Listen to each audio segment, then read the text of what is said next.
There comes a time in life when the noise around you gets so loud, so overwhelming, that the only option left is to step away, to withdraw, to pull back into yourself, not because you're weak, but because you know strength isn't found in proving a point to the world, it's found in reclaiming your peace. I didn't announce my struggle. I didn't broadcast my pain. I didn't ask for sympathy or applause. I chose silence, and in that silence, something started to shift. That's where healing began, not in the hands of others, not in the spotlight, but in the quiet spaces where no one was watching. The silence became my teacher. It stripped me down, removed all the distractions, all the false voices, all the expectations. Alone with my thoughts, I came face to face with the battles I had been avoiding. That silence demanded honesty. It forced me to confront my fears, my failures, my mistakes, and the truth about who I really was. And let me tell you, facing yourself in silence is not easy. There are no excuses there. No masks, no filters, just raw reality. But it's in that rawness that you begin to rebuild. I learned that healing isn't always about fixing what's broken. It's about transforming it. It's about taking the cracks, the scars, the wounds, and turning them into strength. The silence taught me discipline. It taught me patience. It taught me that not every battle needs to be shouted about. Not every journey needs an audience. Not every tear needs a witness. Sometimes the most powerful victories are the ones no one sees, the ones fought in private, the ones conquered in the midnight hours when the world is asleep. There's a power in suffering in silence, because when you return different. You return refined.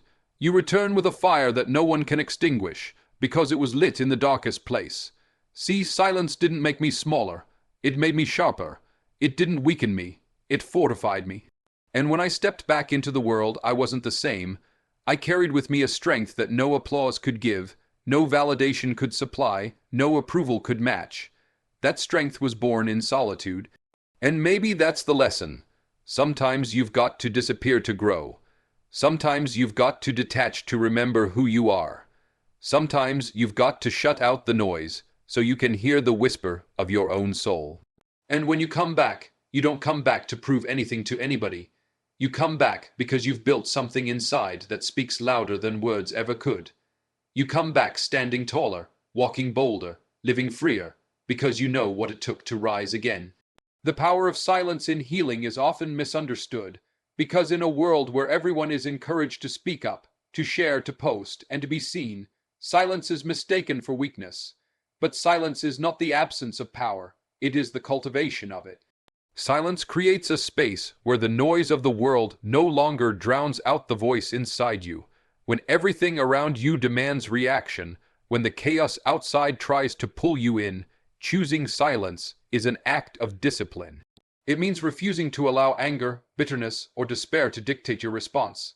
Instead, you let stillness become the medicine, you let it wash over your wounds, and in that space where nothing is said, everything begins to change. Healing in silence means giving yourself permission to step away from the constant demand for explanation. You do not have to justify your pain to others. You do not need to perform your healing for an audience. The world may want updates, but your soul needs solitude. And when you withdraw, you find that silence holds answers that words can never carry. It teaches you to listen, not just with your ears, but with your spirit. In silence, you hear the unspoken truths about your own journey. You hear what has been ignored, suppressed, or denied. You begin to confront the parts of yourself that you had buried under busyness and distraction. Silence forces you to deal with the weight you carry. It does not allow you to escape. There are no screens, no chatter, no opinions to hide behind. There is just you, stripped down to the essence, facing the pain you tried to avoid. And yet, it is in that confrontation that healing is born. The silence becomes a mirror, showing you the cracks, the scars, the places you need to tend. At first, it feels unbearable. The quiet can feel suffocating. But the longer you stay, the more you begin to notice that silence is not empty. It is full of clarity, full of perspective, full of truths that only reveal themselves when everything else grows still. There is also a strength in silence because it prevents the world from interfering with your process. When you choose to heal quietly, you protect your growth from outside influence. No one can rush you, no one can pressure you, No one can dilute what you are becoming. You are free to rebuild at your own pace in your own way. Healing does not happen in the spotlight. It happens behind closed doors, in the long nights when no one is watching, in the quiet prayers that no one hears. And when you finally emerge, people see the transformation, but they will never understand the depth of the silence that built it. Silence also breaks the cycle of negativity. Words spoken in pain can deepen wounds, but silence gives you space to process without poisoning the air with bitterness. It allows the storm inside you to settle before you act, before you speak, before you decide. In that waiting, in that stillness, wisdom grows. You begin to realize that silence is not just an absence of sound, it is a source of strength. It sharpens your mind, strengthens your spirit, and steadies your heart. You begin to rise from it not as a victim of what happened, but as someone who has been refined by the fire of solitude. Facing yourself without distractions is one of the hardest battles a person can fight, because the moment you strip away the noise, the entertainment, the excuses, and the constant stream of external validation, you are left with nothing but truth. And truth is heavy, truth is uncomfortable, truth is raw. Most people spend their lives running from it, covering it with work, relationships, or endless activity, because being alone with yourself means there is nowhere left to hide. But if you truly want to grow, if you truly want to heal, you must be willing to look at yourself with no filter, no mask, no escape. That is where the transformation begins. When distractions are removed, the mind no longer has a place to wander, and it starts turning inward. You begin to hear thoughts you've been ignoring. You begin to feel emotions you've been suppressing. Maybe it's guilt over mistakes you've made, regret over opportunities you let slip, or pain from wounds you never properly healed. Whatever it is, facing yourself demands honesty. It demands accountability. It asks you to look at the reflection in the mirror and say, "This is who I am right now. This is what I have done. This is where I have fallen short. And this is where I need to rise." That kind of raw self-awareness can be brutal, but it is necessary if you want to step into a stronger version of yourself. The distractions of life are often subtle. They disguise themselves as productivity, as ambition, as fun, but many times they are simply ways to avoid silence. People would rather scroll endlessly, binge, watch, or fill every second of the day with chatter than face the ache of their own soul. But when you finally cut those distractions out, when you take time to sit still with yourself, you discover what is real. And yes, what you find might hurt at first. It might make you uncomfortable, but it is far better to confront your reality than to spend a lifetime running from it. Facing yourself without distractions also reveals your patterns. You start noticing how you think, how you react, how you've been operating on autopilot without questioning why. You see where your habits have been sabotaging your growth. You recognize the excuses you've been repeating to justify why you aren't further along. And in that awareness, you gain power because you cannot change what you refuse to see. The moment you look your flaws in the eye, they lose their hold over you. Another lesson in facing yourself is learning how to sit with discomfort without numbing it. Distractions often serve as a way to avoid pain, but pain has a purpose. Pain points to where the healing needs to happen. If you can sit with it, breathe through it, and let it teach you, you will rise stronger than before. But that only happens when you stop running, when you stop drowning it out, when you allow yourself to actually feel it. And here's the truth. Facing yourself is not a one-time event. It is a daily practice. Every day, you have to choose whether you will confront your inner battles or hide behind external noise. Every day, you have to decide if you will look yourself in the eye or look away. And every day you choose honesty over distraction, you get stronger. You begin to trust yourself more. You begin to take responsibility for your life in a way that no one else can. You stop blaming, you stop excusing, and you start building. Transforming pain into strength is a process that separates those who stay broken from those who rise. Pain by itself is not the end of the story. It is a signal, a teacher, a fire that can either consume you or refine you. Everyone goes through moments of heartbreak, disappointment, betrayal, or loss, but not everyone knows how to take that raw suffering and turn it into fuel. Pain can either leave you bitter or it can make you better. and the choice lies in how you respond to it. Transformation does not happen the moment the pain hits. It happens when you decide that what tried to break you will instead build you. Pain strips away illusions. It removes the comfort zones and forces you into places you never thought you could endure. When life knocks you down, when everything you depended on is shaken, you are left with the question of whether you will allow it to define you or refine you.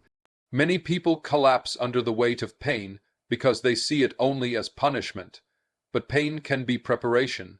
It can teach you resilience, it can sharpen your perspective, and it can give you a strength you didn't know you had. Every scar carries a lesson, every wound carries wisdom, and every tear carries truth. The transformation begins when you stop asking, "Why did this happen to me?" and start asking, "What can I learn from this? How can I grow because of this?" That shift changes everything. Instead of seeing pain as something that weakens you, you start seeing it as the very thing that shapes your character. Disappointment teaches patience. Rejection teaches resilience. Betrayal teaches discernment. Failure teaches persistence. Pain has a way of forging qualities that comfort never could. There is a reason why some of the strongest people you meet are the ones who have endured the greatest struggles. Their strength was not handed to them. It was born in the fire of adversity. They learned how to take their suffering and use it as a stepping stone instead of a stumbling block. They didn't let the pain close their hearts. They let it expand them. They didn't let the wounds make them cruel. They let it make them wise. They understood that strength is not the absence of pain, but the ability to rise in spite of it. Transforming pain into strength also requires letting go of victimhood. As long as you cling to the idea that life is unfair, that people ruined you, that circumstances stole from you, you remain trapped. The transformation happens when you take ownership of your story. You may not have chosen the pain, but you can choose how to use it. You can choose to let it harden you, or you can choose to let it fuel your purpose. You can turn it into a testimony, a motivation, a drive that propels you to heights you never imagined. Another element in this transformation is gratitude. It may sound strange to thank the very thing that hurt you, but gratitude shifts the energy. When you can look back and see that the pain shaped you, that it taught you, that it gave you strength, you begin to view it not as a curse, but as a gift. Gratitude transforms bitterness into wisdom, anger into understanding, and suffering into resilience. It does not erase what happened, but it gives you power over it. Strength born from pain is not loud or boastful. It is steady, quiet, unshakable. It is the kind of strength that walks into storms without fear because it has already survived worse. It is the kind of strength that no applause can create because it was forged in silence, in struggle, in nights of tears that no one else saw. And once you carry that strength, it never leaves you. Private battles build public strength because the victories that shape your character, the ones that give you resilience and unshakable confidence, are often the ones nobody ever witnesses. What people see on the outside, the confidence, the courage, the composure, is only the surface. What they don't see are the countless nights you spent wrestling with doubt, the tears that fell in silence, the moments when you almost gave up but chose to keep going. It is in the hidden places, behind closed doors, where real strength is born. Public strength is simply the evidence of private victories. When you fight in private, there is no one to cheer you on, no one to validate your effort, no one to applaud your persistence. It is just you and the battle. That kind of struggle is pure because it strips away external motivation. You are not pushing through to impress anyone. You are not enduring for recognition. You are doing it because something inside you refuses to quit. That kind of fight produces authenticity because strength gained in silence is strength that no one can take away. It is not built on approval. It is built on endurance. Private battles test your discipline more than anything else. It is easy to push forward when the world is watching, but who are you when no one sees you? Do you still fight, or do you fold? Do you still pray, work, train, and push, even when there is no applause waiting at the end? That is where your true character is revealed. And every time you choose to keep going in private, every time you refuse to let the weight crush you, you are laying the foundation for the strength people will later admire in public. Those unseen struggles also build humility. when you know what it is to be broken in silence, when you have fought battles no one even knows about, you carry yourself differently. You don't walk around trying to prove how strong you are, because you don't need to. Your strength is not a performance, it is who you are, and that humility makes your strength even more powerful, because it's not inflated by ego, it's anchored in reality. The most dangerous kind of strength is the strength that has been tested in silence. People underestimate it because they didn't see the battle, but that makes it even more formidable. A person who has fought demons in the dark has a resilience that cannot be shaken by what happens in the light. When rejection comes, they don't crumble because they've already survived worse. When criticism comes, it doesn't break them because their confidence wasn't built on opinions. When challenges come, they don't fold because endurance has been carved into them through private struggle. Private battles also prepare you for leadership. People may follow you because of your public strength, but what sustains you as a leader is the private strength you've built through pain, discipline, and resilience. Without private battles, public success can crush you because you won't have the foundation to carry it. But when you've been forged in the unseen places, you are able to stand tall no matter how heavy the weight becomes. Every public display of strength you see in someone is the result of countless private battles you will never know about. The speeches that inspire, the victories that amaze, the resilience that people admire, all of it was born in silence, in moments when no one was there to watch. That's why private battles matter. They are the training ground, the preparation, the silent victories that build the unshakable strength the world eventually sees. Returning refined, not the same, is what happens when you've walked through fire and come out on the other side with something deeper than just survival. People often expect you to come back as the person you once were, but true growth doesn't allow you to return unchanged. Pain, silence, solitude, and struggle shape you into someone new. When you return, you don't return with the same mindset, the same energy, or the same perspective. You return with wisdom, with clarity, with strength that was forged in places no one else could see. You're not simply restored to who you were before, you are transformed into someone greater. Refinement comes from pressure. Just like gold is purified by fire, your spirit is sharpened by adversity. The hardships you endured strip away the unnecessary parts of you, your pride, your fear, your insecurities, and leave behind something solid, unshakable, and real. When you come back, you no longer carry the same doubts that once held you down. You no longer entertain the same distractions that once kept you stuck. You return with a sense of focus that others may not understand because they didn't go through what you went through. They see the result, but not the process. Returning refined also means you carry a different kind of energy. It's quieter, but more powerful. You don't have to announce your strength because it radiates without words. People can feel it in the way you move, the way you speak, the way you stand. It's not arrogance, it's certainty. You know who you are now because you've faced yourself in silence. You've endured storms and survived. That gives you a confidence that no title, no applause, no achievement could ever provide. It's a confidence rooted in experience, in the fact that you've already overcome what should have broken you. And when you return, people notice the change. Some may expect you to fit back into the old version of yourself, but that version no longer exists. You've outgrown it. The lessons you've learned, the battles you've fought, the tears you've shed, they all carved a new shape into your character. You don't entertain the same negativity, you don't waste time on the same things, and you don't allow yourself to fall into the same traps. Your refinement has elevated your standards. This new version of you also carries a different kind of resilience.